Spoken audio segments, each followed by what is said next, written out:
character of Nymph. The Little Mermaid done as a horror. Is that as simple as it gets? We started making a movie about that island because I like the island a lot and I always wanted to make a movie there. So when I heard this story from a friend of mine that he had about a mermaid trapped below that island, I was like, yeah, let's do that. It was, I think, just an accident that it was a mermaid because there is no mermaid stories in Serbia. I mean, Serbia is not even on the sea, you know, so when you film on the sea, you cannot predict anything, you know. One day, our boat got on fire. You know, we were coming back from the island, and then the smoke came out of the engine, and I was like, just hold the tapes. I was like, you know, save the tapes. So that particular island, the prison island, there, yeah, is it a famous sort of location? It looks very filmic, you know. It's very exotic location, and it's totally unused. One older movie called Mamula Camp. That's like 2 movies with that island. I even wanted to use the footage from that movie like a flashback of the island, you know. How did you get Franco Nero involved? He doesn't do that much these days. I heard that Franco Nero is going to be at Grossman Film and Wine Festival, and I was there in a jury of a Melius competition, and I told writers, write this character for Franco Nero. He was like, I don't do cameos, I did one in Croatia, it was terrible, I don't like it, doing it, and so on, but here's my phone number, call me. I was like, okay, so I call him, he says, hey Milan, okay, so not that I don't like it, but I have some ideas. He practically changed the entire character, but it was much better this way. I liked it much more. It was really my honor and my great experience to work with him.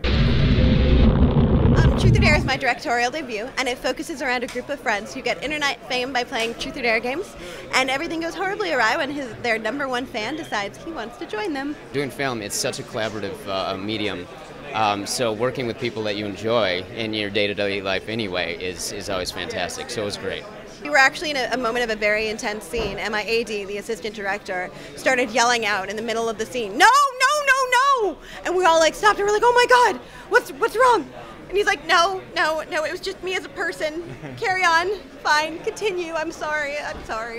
And braced himself, and we went back to filming. But seeing a 20-plus-year veteran who'd been doing this, so bothered by what we were filming that he stopped the scene, was awesome. It was just so much blood. There was so much blood everywhere.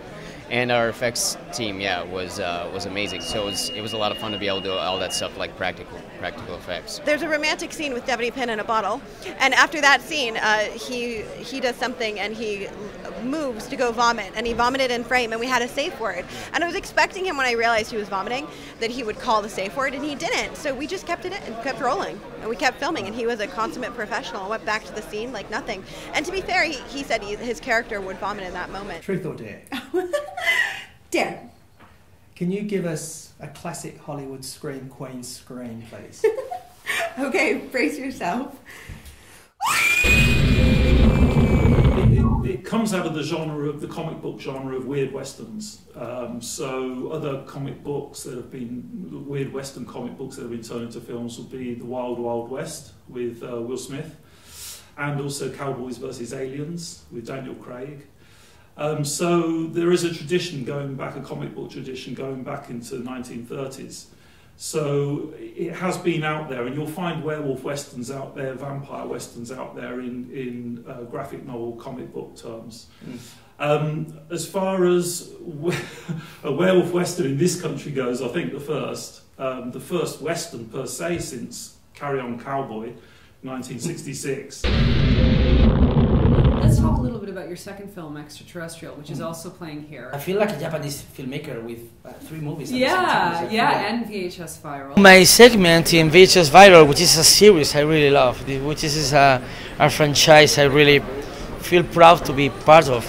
My story is dealing with some of my favorite topics in fiction. I mean, parallel universes, Satanism, and kinky sex. Yeah. Extraterrestrial is most definitely a comedy where there's a spaceship hovering above Madrid, but nobody knows exactly what's going on. What gave you that idea? I'm part of this generation where we are watching massive, horrible things happening on television, and in 5 seconds we are making jokes on the internet.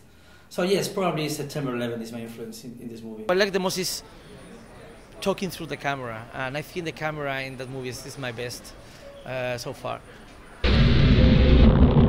What would happen if a hunter who was a little bit on the edge of craziness and thought that catching a serial killer would be the most dangerous game. What if he was one to have found the dumping ground? What if he decided to stake it out and try and film it?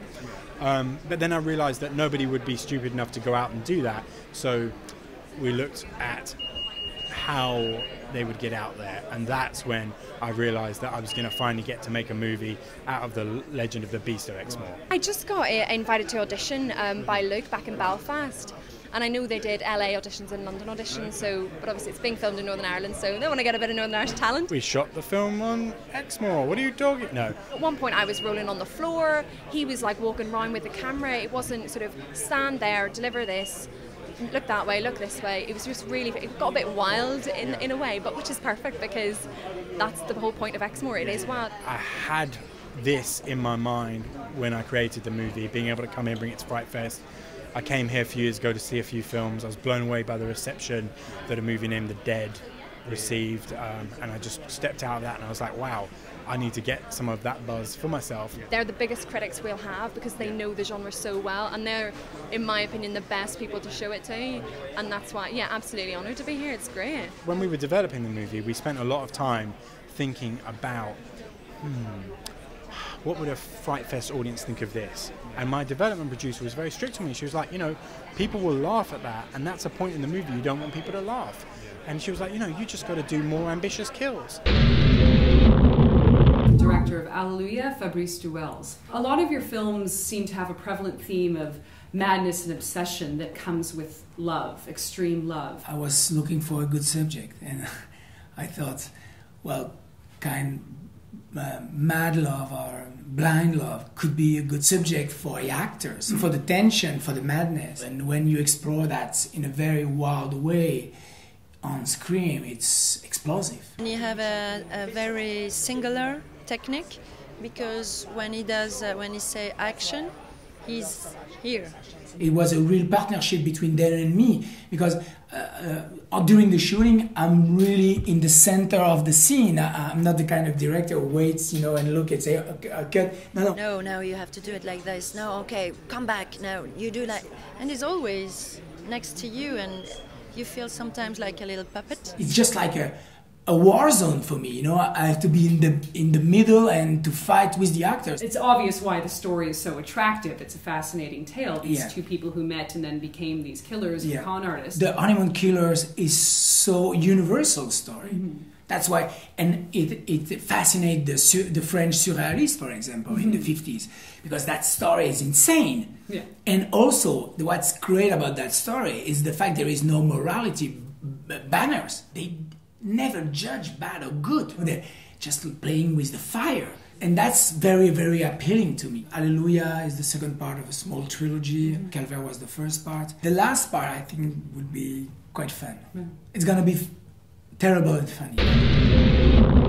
Mr. Yerbak, thank you very much for joining us. I got your name right this time, didn't I? Yeah? Kind of. Thank you very much for being here at FrightFest and coming along to support our impending Blu-ray release of Nekromantik. It was the first high-definition screening, so it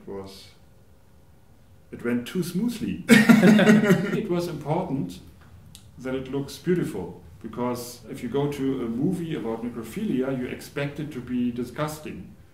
But to think further, to present it in a nice way, I think that was the trick that really disturbed the people. Do you think that it benefits from being high def? More satisfying than presenting the film on film, because when we presented it at the Scala in 1988, it was blurry, not very bright picture.